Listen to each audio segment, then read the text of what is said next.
Morning my dear students, today we are going to study about measures of center tendency in which we will discuss about mean, mode and median. In your last session there was mean, mode and median, but this year mode has been deleted. Mode जो है वो इस साल आपके chapter में नहीं है. Okay, ये जो आपका चैप्टर है ये 6 मार्क्स कैरी करता है. देखिए अगर हम एग्जाम के दृष्टि से देखें तो ये चैप्टर आपका वेरी इंपॉर्टेंट है. चलिए इसके बारे में हम डिस्कस करते हैं. सबसे पहला हमारा है मीन. देखिए मीन क्या होता है. छोटी क्लास में आपने देखा होगा एवरेज. क्या देखा था? एवरेज. एवरेज ही क्या है? आपका मीन है. तो एवरेज में हम क्या करते थे? Sum of observation upon number of observation. Same mean भी आपका क्या है? Mean is equal to sum of observation, sum of observation upon number of observation, number of observation. देखिए मीन जो है, मीन का हमारा जो सिंबल है वो है एक्स बार. ओके, और जो आपका सम ऑफ ऑब्जर्वेशन है इसको हम लिखेंगे सिग्मा एक्स आई. ओके, और जो आपका x I F I add कर देंगे इसको, और जो आपका नंबर ऑफ ऑब्जर्वेशन है उसको हम करेंगे सिग्मा एफ आई. ये होगा आपका इसमें फॉर्मूला. देखिए मीन आखिर वैसे देखा जाए तो होता क्या है. सपोज कीजिए आप क्लास में 10 स्टूडेंट हैं, सभी के अलग अलग मार्क्स आए. सपोज कि पेपर आपका है 10 मार्क्स का. ठीक है, किसी बच्चे के आए 10 मार्क्स, किसी के आए 9 मार्क्स, किसी के आए 4 मार्क्स, किसी के 8 आए, फिर से 10 आ गए, फिर से 10 आ गए, 9, 8, 7 एंड 6. ये मार्क्स आए. आप 10 स्टूडेंट हो और आपके मार्क्स आए हैं ये. अगर हम इनका मीन फाइंड करना चाहिए क्या करेंगे? मीन. तो हमारा फॉर्मूला क्या होगा? Sum of observation upon number of observation. हम क्या करेंगे? इन सभी ऑब्जर्वेशन को प्लस करेंगे and divide by number of observation जो कि कितने हैं? 10 है. तो यहाँ पर हम सभी ऑब्जर्वेशन को प्लस कर देंगे. 10 plus 9 plus 4 plus 8 plus 10 plus 10 plus 9 plus 8 plus 7 plus 6 upon number of observation that is 10. तो यहाँ से आपका जो आंसर फाइंड होता है वो क्या होगा? आपका मीन. ओके, चलिए आगे डिस्कस करते हैं. देखिए 17.1 का डिस्कस करते हैं. 17.1 है, काफ़ी इजी एक्सरसाइज है. और इसमें जो आपका मीन है, मीन के इसमें 3 पार्ट होंगे. फर्स्ट पार्ट आप देख रहे हो, सेकंड में आपको टेबल दी जाएगी, और जो आपका थर्ड पार्ट होगा उसमें आपको क्लास इंटरवल मिलेगा. ओके, जैसा हमने क्लास 9th में किया था. चलिए स्टार्ट करते हैं. Following are the marks of 10 student in mathematics 52, 75, 40, 70, 43, 40, 65, 35, 48 and 52. Then calculate the mean marks. देखिए मैथमेटिक्स का टेस्ट हुआ था, उसमें 10 स्टूडेंट के मार्क्स आपको पता है. आपको क्या करना है? इनका मीन मार्क्स फाइंड करना है. तो हमें क्या करना है? सिर्फ इसका फॉर्मूला यूज करना है. Mean marks is equal to, देखिए सम ऑफ ऑब्जर्वेशन था और ऑब्जर्वेशन यहाँ पे क्या है? मार्क्स हैं. तो आप कीजिए इनको sum of observation, sum of observation upon number of observation, number of observation. देखिए फॉर्मूले में वैल्यू पुट करते हैं, आपका जो आंसर है वो फाइंड हो जाएगा. चलिए कर देते हैं. ऑब्जर्वेशन क्या क्या है आपके? 52 plus 75 plus 40 plus 70 plus 43 plus 40 plus 65 plus 35 plus 48 plus 52 and number of observation that is 10. क्यों? क्योंकि आपके स्टूडेंट कितने हैं? 10 स्टूडेंट है. So number of observation is equal to 10. अब देखिए जब आप इनको प्लस करते हो तो आपका आंसर फाइंड होता है 52, 48, 35, 65, 40, 43, 70, 40, 75, 520 divide by 10 that is equal to 552 marks. ये आ गया आपके मीन मार्क्स. तो आपके मीन मार्क्स आते हैं यहाँ पे 52. देखिए इजीली क्वेश्चन हमने फाइंड कर दिया. नेक्स्ट क्वेश्चन है हमारा. The monthly salary in rupees of workers in a school is 1720, 1750, 1760 and 1710. Then find the mean salary. देख क्या है? आपकी जो 4 वर्कर्स हैं, 4 वर्कर्स की जो मंथली सैलरी आपको गिवन है, आपको क्या करना है, इनकी मेन सैलरी फाइंड करनी है। तो हमारा फॉर्मूला बन जाएगा sum of observation upon number of observation. देखिए स्टार्ट कर देते हैं इसको। मेन सैलरी, मेन सैलरी, तो फॉर्मूला आपको बताइए, sum of observation, sum of observation upon number of observation, number of observation. Okay, sum of observation, चलिए इनको प्लस कर देते हैं। ये हमारा है 1720 plus 1750 plus 1760 and 1710 upon number of observation. देखिए यहाँ पे कितने एलिमेंट्स गिवन आपको, 1 2 3 एंड 4, तो आपके यहाँ पे नंबर ऑफ ऑब्जर्वेशन कितने हो जाएंगे, 4 हो जाएंगे। चलिए इनको प्लस करते हैं, 17 कितने हो जाते हैं, 6800, तो आपके ये हो गए। और फिर यहाँ पे 60 50 110 130 एंड 40, तो ये हो गए 140, टोटल वो आपका 6940। Then sum of observation 6940 divide by 4। देखिए इसको 4 से डिवाइड करते हैं तो हमारा आंसर कितना फाइंड होता है, 1735 रुपीज। ये आ गई आपकी मेन सैलरी। तो इजीली आप इनको फाइंड कर सकते हो। आपका सिर्फ एक ही फॉर्मूला है यहाँ पे, sum of observation upon number of observation. जब आप सम ऑफ ऑब्जर्वेशन को नंबर ऑफ ऑब्जर्वेशन से डिवाइड करोगे तो आपके यहाँ पे जो मीन है वो फाइंड हो जाएगा। Understood? Our next question is, if the mean of 3, 4, 8, 5, x, 3, 2 and 1 is 4, then find the value of x। देखिए क्या है इसमें, ये आपको नंबर्स गिवन है 3, 4, 8, 5, x, 3, 2 and 1 और इनका जो मीन है वो कितना है, 4 है। तो यहाँ में क्या करना है, यहाँ में x की वैल्यू फाइंड करनी है और वो कैसी होगी, देखिए फॉर्मूले में हम वैल्यू पुट कर देंगे, अपने आप आंसर फाइंड होगा आपका। चलिए कर देते हैं, mean is equal to sum of observation upon number of observation. Okay, अब देखिए मीन आपको गिवन है कितना, 4, वो यहाँ पे पुट कर देंगे 4। Sum of observation 3 plus 4 plus 8 plus 5 plus x plus 3 plus 2 plus 1 upon number of observation. देखिए कितने ऑब्जर्वेशन है यहाँ पे, 4 एंड 4 8, ये हो गया आपके 8 observation. Okay, 4 is equal to, देखिए इनको प्लस करते हैं, 3 4 8 5 3 2 1, ये आपका 26 प्लस और ये आपका है x अपॉन 8। देखिए दोनों साइड में 1 1 टाइम है तो क्या करेंगे, इनको क्रॉस मल्टीप्लाई कर देंगे। 26 प्लस x को 1 से मल्टीप्लाई करेंगे तो हमारा आंसर कितना फाइंड होता है, 26 प्लस x, और 8 को 4 से करेंगे कितना आएगा हमारा 32। अब इस 26 को ट्रांसफर कर देंगे, then x is equal to 32 minus 26, then x is equal to 32 minus 26, that is equal to 6। तो यहाँ पे x की जो वैल्यू है वो कितनी फाइंड होती है, 6 होती है। चलिए नेक्स्ट क्वेश्चन है हमारा, the runs scored by cricket players in 10 innings are 60 62 56 64 0 57 33 27 9 and 71 respectively, then find the mean runs scored.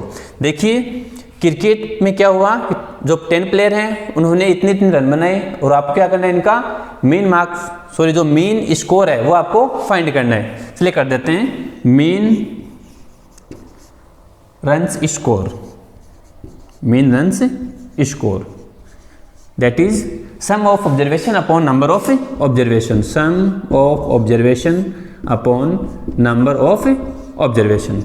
Some of observation, देखिए ऑब्जर्वेशन को प्लस कर देते हैं, 60 plus 62 plus 56 plus 64 plus 0 plus 57 plus 33 plus 27 plus 9 plus 71, 9 plus 71 upon number of observation. देखिए कितने player हैं, यहाँ पर प्लेयर कितने हैं, 10, तो नंबर ऑफ ऑब्जर्वेशन भी कितने हो गए, 10 हो गए। अब हम क्या करेंगे, इन ऑब्जर्वेशन को प्लस करेंगे, 60 62 56 64 0 57 33 27 9 and 71, that is equal to 439। Divide by 10। देखिए 10 से डिवाइड करना काफ़ी इजी है।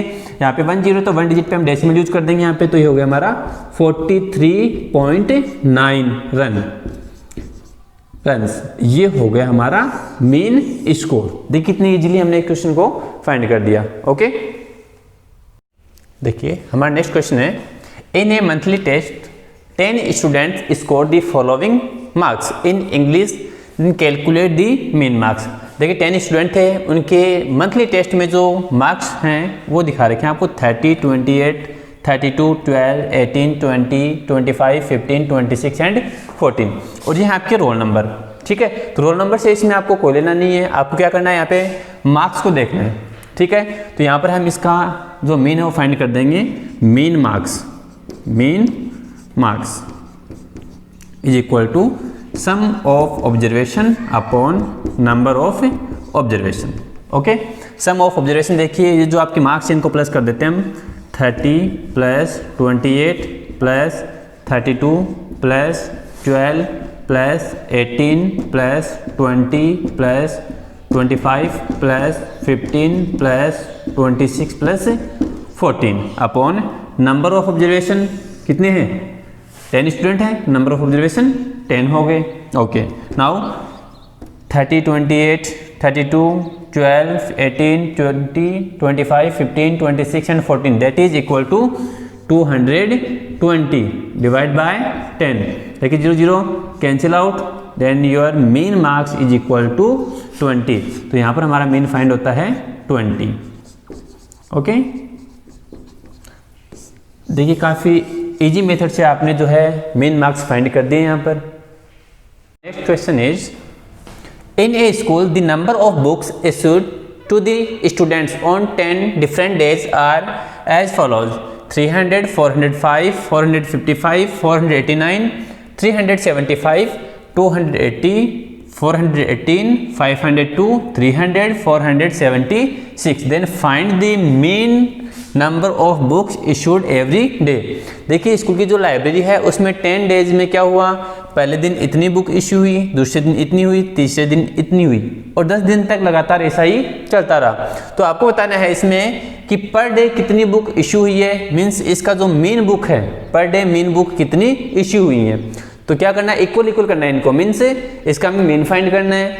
Then mean number of books, mean number of books, that is sum of observation upon number of observation। क्या करना है आपको, ऑब्जर्वेशन को प्लस करना है और फिर नंबर ऑफ ऑब्जर्वेशन से इसको डिवाइड करना है। चलिए कर देते हैं, 300 plus 405 plus 455 plus 489 plus 375 plus 280 plus 418 plus 502 plus 300 plus 476 upon number of observation. देखिए यहाँ पे कितने ऑब्जर्वेशन है, ये ऑब्जर्वेशन यहाँ पे है 10। ओके, देखिए जब हम सम ऑफ ऑब्जर्वेशन करते हैं, ऑब्जर्वेशन को प्लस करने से हमारा जो आंसर है वो कितना फाइंड हो रहा है, 4000 divide by 10। 0 0 cancel out, then your mean books are 400 books. ये होता है आपका मीन बुक्स। ओके, इजीली आपने इसको फाइंड कर दिया है। चलिए नेक्स्ट क्वेश्चन स्टार्ट करते हैं। Next question is, the mean weight of 25 student of section A of A class is 51 kg, while mean weight of 35 student of section B is 54 kg. Then calculate the mean weight of 60 student of the class। देखिए class है उसके दो section है, section A है उसमें 25 student और उनका mean weight कितना है, 51 kg है, और जो सेक्शन बी है उसमें 35 स्टूडेंट है, उनका मीन वेट है 54 kg। अब इन सबको एक जगह करके हमें क्या करना है, इनका मीन वेट फाइंड करना है। ओके, चलिए स्टार्ट करते हैं इसको। Mean weight of section A, section A, तो क्या हो जाएगा इसमें, sum of observation of section A upon number of observation. Okay, then mean weight आपको गिवन है इसमें कितना है, सेक्शन ए का 51 okay 51 and sum of observation आपको गिवन नहीं है तो इसको राइट कर दिए sum of observation of section ए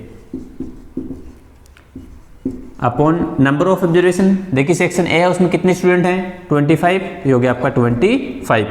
दोनों साइड 1 1 टाइम है तो क्रॉस मल्टीप्लाई कर लेते हैं इसको।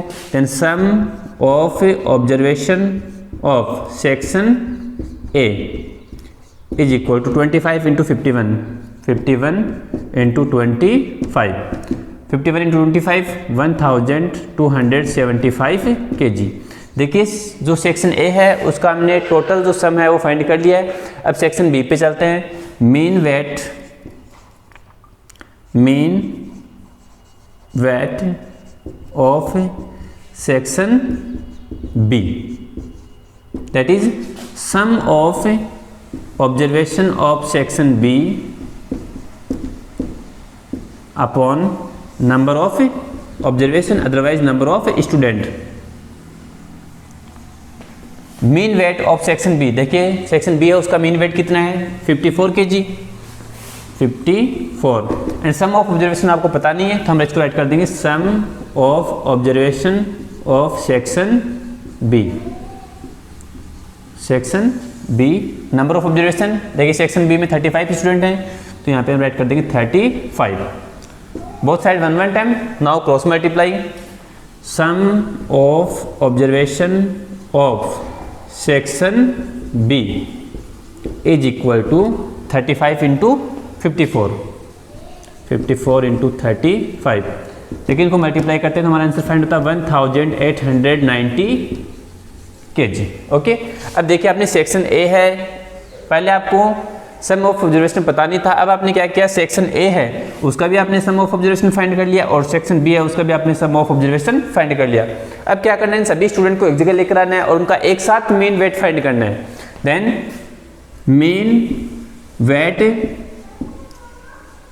Of 60 student, of 60 student means sum of observation upon number of observation. देखिए सम ऑफ ऑब्जर्वेशन यहाँ पे कितने थे, सेक्शन ए का सम ऑफ ऑब्जर्वेशन ये आ गया और सेक्शन बी का ये आ गया तो इनको प्लस कर देते हैं 275 plus 1890 upon number of observation.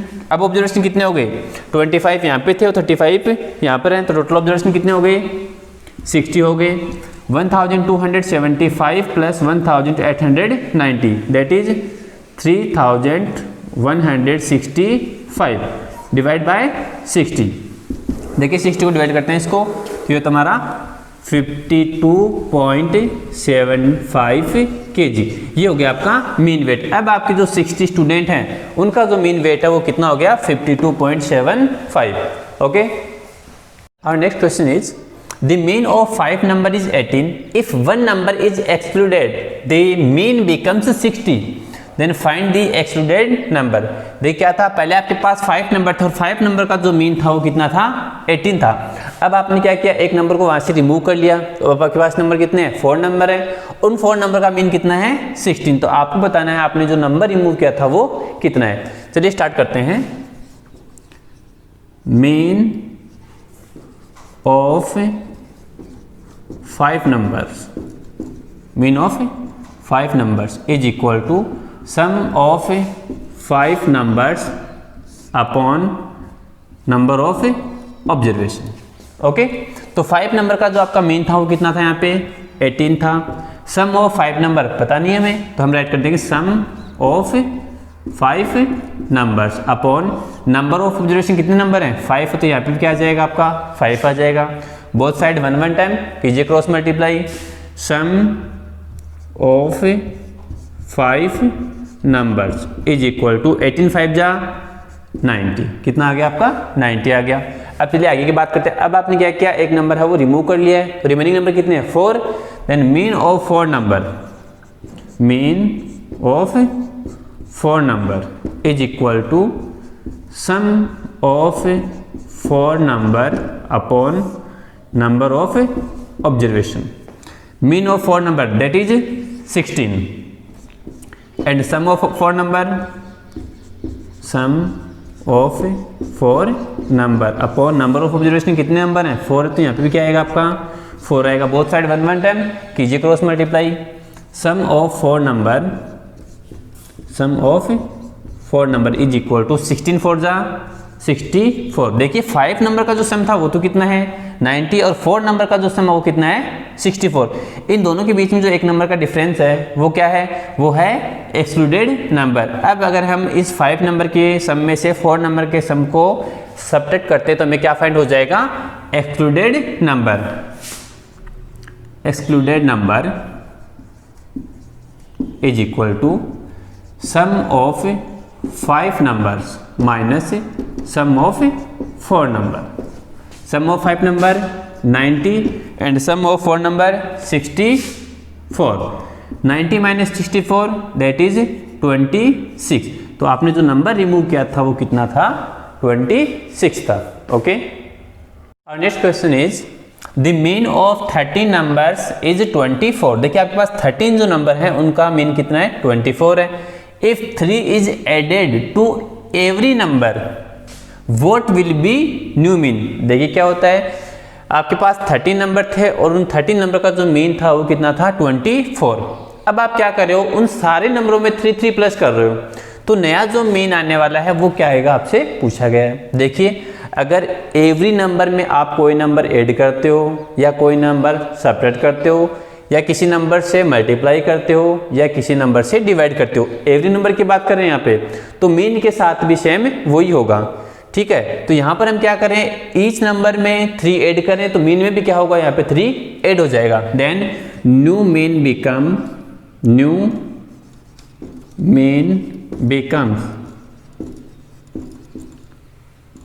24 plus 3 is equal to 27। तो यहाँ पर आपका नया जो मीन है वो कितना हो जाएगा 27 हो जाएगा इस नंबर की अगर बात करें तो।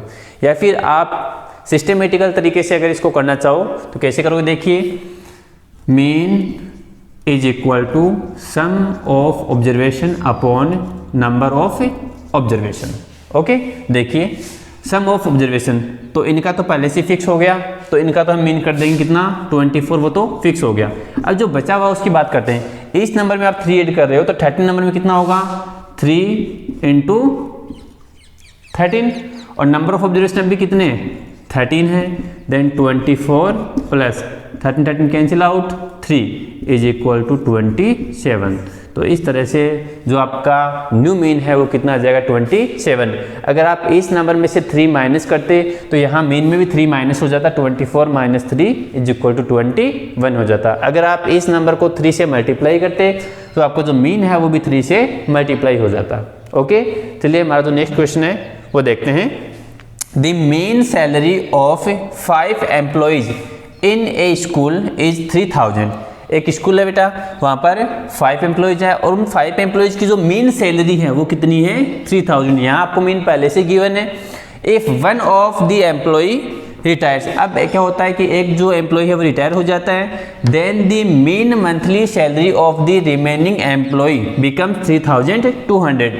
एक जो आपका एम्प्लॉय है रिटायर हो गया तो अब कितने बचे हैं 4 एम्प्लॉय बचे हैं। उन 4 एम्प्लॉय की जो मंथली मीन सैलरी वो कितनी होगी 3200। Then what was the monthly salary of the employee who retired at the time of the retirement. तो जो एम्प्लॉय रिटायर हुआ है रिटायरमेंट के टाइम उसकी जो सैलरी है वो आपको फाइंड करनी है। देखिए अभी हमने एक क्वेश्चन किया था, कौन सा, जिसमें थे 5 जो नंबर्स थे उनका मीन था 18। अब क्या हुआ था, एक नंबर है उसको आपने हटा दिया था तो रिमेनिंग जो नंबर थे उनका जो मीन है वो कितना हो गया था 16 हो गया था। तो वहाँ पर आपने क्या किया था, जो आपने रिमूव किया था वो नंबर आपने फाइंड किया था। सेम क्वेश्चन है ये है, यहाँ देखिए आप मीन ऑफ 5 एम्प्लॉय या फिर mean salary of 5 employee is equal to sum of salary of 5 employee upon number of observation या फिर 5। देन मीन सैलरी बेटा मीन सैलरी कितनी है 5 एम्प्लॉय की, ये आपकी है 3000 एंड सम ऑफ सैलरी पता नहीं आपको, sum of salary of 5 employee upon number of observation कितने हैं 5. Okay, both side 1 time, then cross multiply. Sum of salary of 5 employee is equal to 3000 multiply 5 that is 15,000 rupees. तो 5 employees की जो salary है उनका सम कितना है आपका 15,000. अब क्या हुआ कि 1 जो एम्प्लॉय है वो रिटायर हो गया, रिमेनिंग कितने हैं 4. देन मेन सैलरी, यहाँ भी आप सैलरी कर लीजिए, मेन सैलरी ऑफ 4 एम्प्लॉय. देखिए कभी क्या होता है रिटायर हो जाता है, कभी ऐड भी हो जाता है. New mean salary of 4 employee is equal to sum of salary of 4 employee upon number of observation या फिर number of workers, number of observation. Mean salary of 4 employee कितनी है 3,200 and sum of salary of 4 employee upon number of observation कितने हैं अब 4 है. क्यों? क्योंकि 1 जो एम्प्लॉय वो रिटायर हो चुका है. Both side 1 time, then cross multiply. Sum of salary of 4 employee is equal to 3,200 multiply 4 12,800 rupees. Okay, अब देखिए आपको बताने क्या इसमें जो रिटायर हुआ है, जो एम्प्लॉय रिटायर हुआ है उसकी सैलरी में फाइंड करनी है. Then salary of retired employee, salary of retired employee देखिए कैसे फाइंड होगी. 5 जो वर्कर थे, 5 एम्प्लॉय है, उनकी सैलरी में से अगर हम 4 एम्प्लॉय की सैलरी को माइनस करेंगे तो क्या फाइंड होगा हमें salary of retired employee. Salary sum of salary of 5 employee minus sum of salary of 4 employee, sum of salary. Okay, तो 5 एम्प्लॉय की जो सैलरी है वो कितनी है 15,000 है, 15,000. और जो 4 एम्प्लॉय हैं उनकी सैलरी कितनी है 12,800. 15,000 माइनस 12,800 दैट इज 2,200 रुपीज़. तो जो एम्प्लॉय रिटायर हुआ है, रिटायरमेंट के टाइम पे उसकी जो सैलरी थी कितनी थी 2,200 रुपीज़. अंडरस्टूड. देखिए काफ़ी इजी तरीके से हमने क्या किया है एक्सरसाइज को कंप्लीट कर दिया है. अब हमारा जो 17.2 है उसमें हमें टेबल्स गिवन होंगे. ये क्या थे, ये अनग्रुप्ड थे, डेटा बिखरे हुए थे, यहाँ पे हमने उनको कंबाइन किया है. और जो आपका 17.2 है उसमें आपको डेटा है वो व्यवस्थित क्रम में पहले से ही टेबल्स में गिवन होंगे. इस तरह से आपको टेबल मिलेगी, यहाँ पर आपको वेरिएबल मिल जाएगा एंड नंबर मिल जाएगा. तो ये होगी आपकी यहाँ पे x की वैल्यू हो जाएगी, फिर क्या हो जाएगा आपका f हो जाएगा. चलिए इसको भी हम जल्दी स्टार्ट करेंगे.